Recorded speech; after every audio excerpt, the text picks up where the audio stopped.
কুমকুম জুতোগুলো উনুনের তাপে জালের ওপর জুতো শুকোতে দেওয়ার সময় তাপস কুমকুমের ঘরে ঢুকে দরজাটা বন্ধ করে দেয়।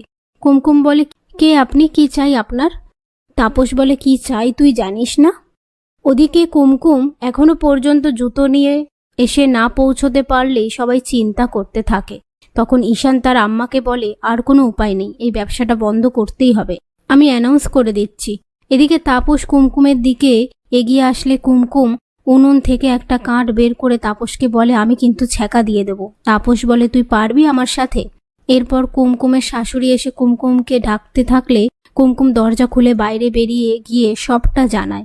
ওদিকে ঈশান তাদের জুতোর ব্যবসাটা আর কন্টিনিউ করবে না প্রেস মিডিয়ার সামনে বলতে গেলে সেই মুহূর্তে কুমকুম জুতো নিয়ে এসে হাজির হয়। এরপর জুতোগুলোকে সাজিয়ে রাখার ব্যবস্থা করা হয়। তারপর ঈশান কুমকুমকে ধন্যবাদ জানানোর সময় কুমকুমের হাতে জুতো থাকার কারণে ঈশান কুমকুমের হাত থেকে জুতোটা সরিয়ে নেয়।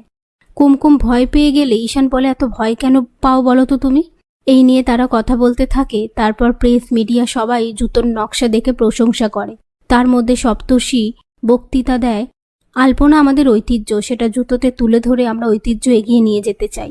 এরপর কুমকুম সময় মতো জুতোগুলো নিয়ে আসার জন্য সপ্তর্ষি কুমকুমকে ধন্যবাদ জানায়। তারপর কুমকুমের হাতের তৈরি নকশার জুতো দেখে ঈশানের দাদু, আম্মা সবাই কুমকুমের প্রশংসা করে। এরই মধ্যে রবি রেগে গিয়ে খোকনকে ইশারা করে বাইরে ডাকে। ওদিকে সপ্তর্ষি তার কাকুকে বলে, যাই বলো, এই 100 বছরের পূর্তিতে চর্মস্য শু হাউস আবার ঘুরে দাঁড়াবে মনে হচ্ছে। সপ্তর্ষির কাকু বলে, ঘুরে দাঁড়ালেই ভালো, এতদিন ধরে চেষ্টা করছিস, দেখ না কি হয়, হতে পারে এটাই আমাদের লাস্ট চান্স। একথা শুনে কুমকুম আপন মনে বলে, ব্যবসা শেষ সুযোগ বলে কি কিছু হয়?